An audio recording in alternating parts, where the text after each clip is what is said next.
a moment. What a success. Wow.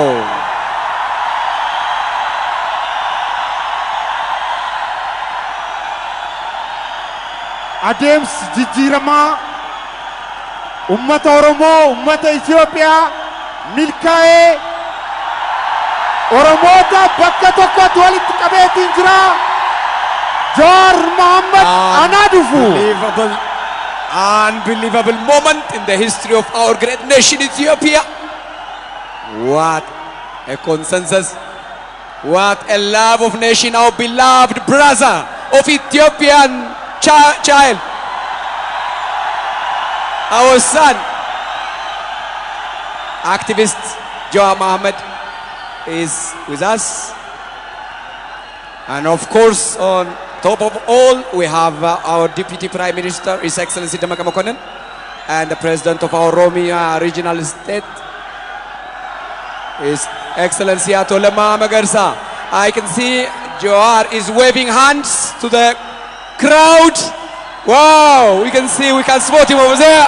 Welcome home, welcome back.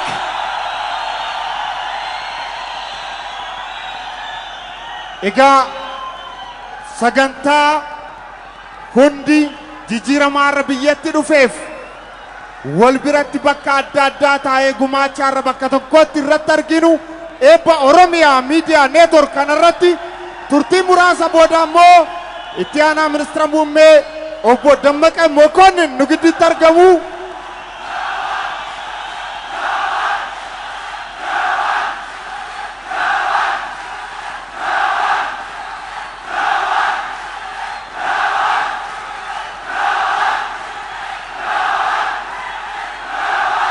As you can notice yourself, Jawaar is warmly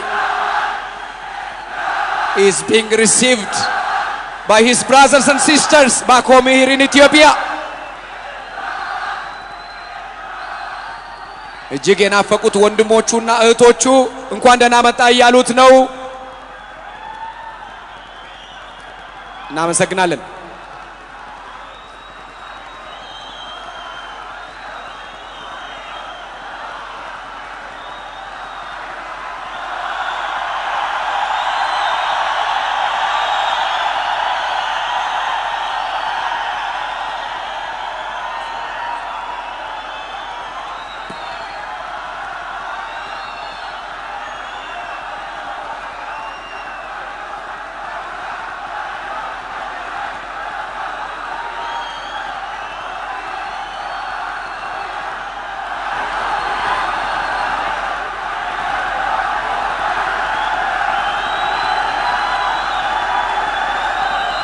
በአሁኑ ሰዓት የወንድማችን የጃዋር እናት ወላጅ እናት እዚህ እየገቡ ነው። ተቀበሏቸው። ሃት ጎተ ደሴ ጎቱማ ሃት ዳይሬክተር ኦላና ኦኤምኤን ፊ አክቲቪስት ጃዋር መሐመድ nu gidduutti argamaniiru anaa dhufu jedhaani haadha Jawaar Mohammadiinis. This mother who has been waiting for more than 15 years to see her heroic son, the mother of Jawaar, is arriving. Please warmly welcome.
As you can see, we have now spotted Professor Ezekiel Gabisa.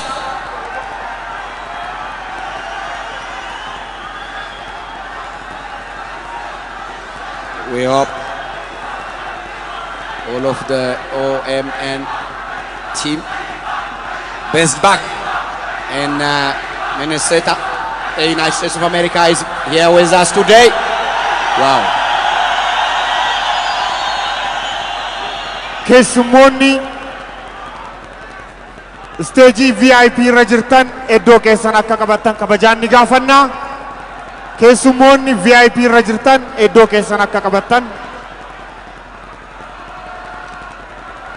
Distinguished guests, ladies and gentlemen, in order to brilliantly execute our function, we kindly request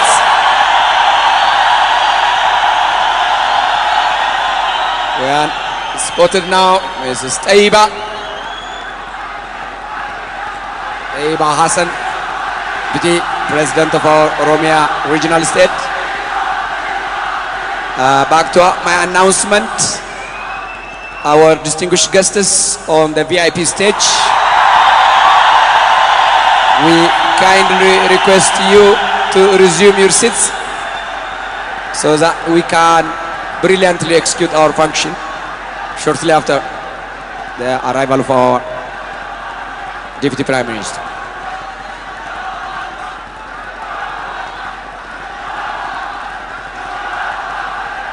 Sagantaa keenya egaa pirezidaantiin mootummaa naannoo Oromiyaa obbo Lammaa Magarsaa, Daareektarri olaanaan Oromiyaa Miidiyaa Neetwork obbo Jawaar Mohaammad as ga'aniiru, ni gidduutti argamaniiru. Turtii muraasa booda immoo ministeera muummee itti aanaa mootummaa Riippaabilika Dimokiraatawaa Federaalawaa Itoophiyaa obbo Dammaqee Mokonnin nu gidduutti argamu. Isaan eegaatiin jirra, ammas waliin turu. ክቡራትና ክቡራን አሁን ፕሮግራማችንን ከጥቂት ቆይታ በኋላ እንጀምራለን። በተከታተላችሁት በርካታ እንግዶች፣ ሚኒስትሮች በመካከላችን ተገኝተዋል። እንደዚሁም የአዲስ አበባ ከተማ ከንቲባ ኢንጂነር ታከለ ኡማ እና ሌሎችም እንግዶች በመካከላችን አሉ። በጭብጨባ እንኳን ደህና መጣችሁ ብላችሁ ሁሉንም ተቀበሉልን።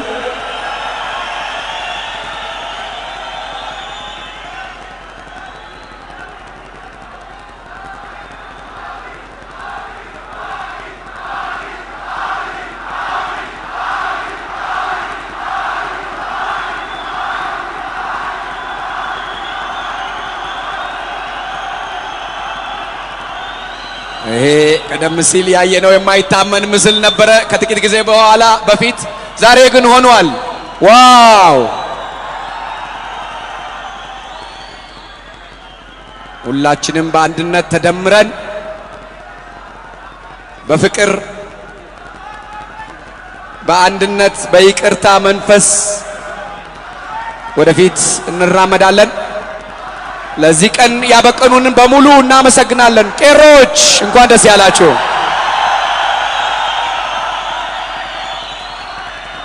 ammas hubachiisa tokko qabna.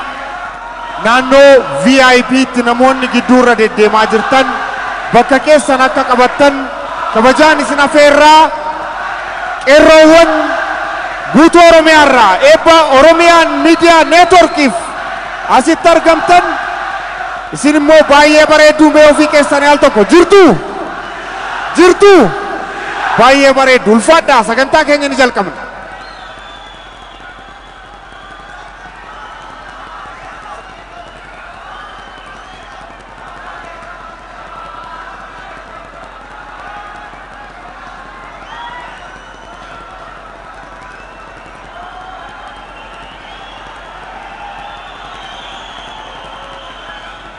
በመካከላችን ታዋቂ አርቲስቶች እናንተን ለማስደሰት ከመድረኩ ጀርባ እየተጠባበቁ ይገኛሉ። ከነዚህ ውስጥ ቀመር ዩሱፍ፣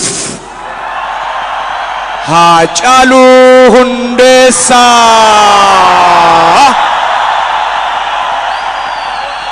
ገላና ገሮምሳ፣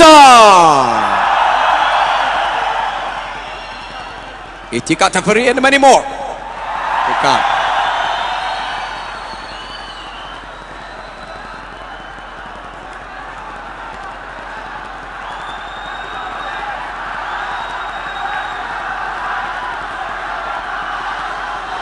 ባንድ ወደ መድረክ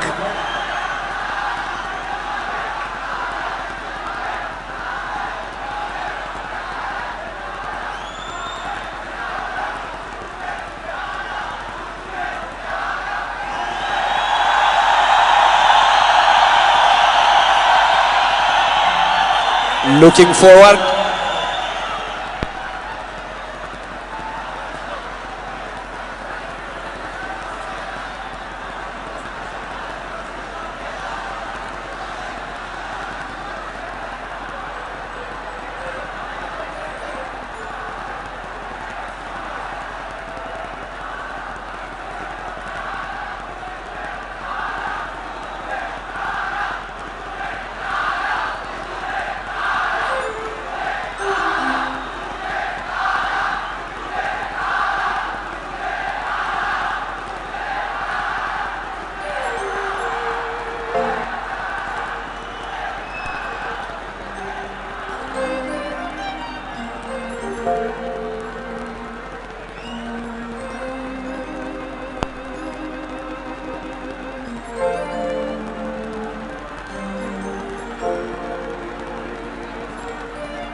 tokko sagantaan kun akkuma jalqaba jenne eebba Oromiyaa Miidiyaa Neetwork jaaf gurra ummataa haa ta'u malee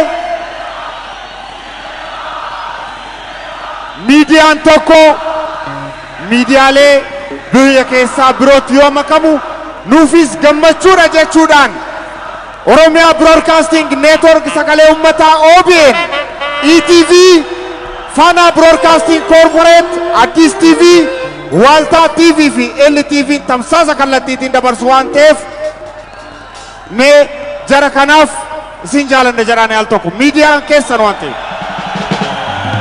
ulfaadhaa waliin haa turru.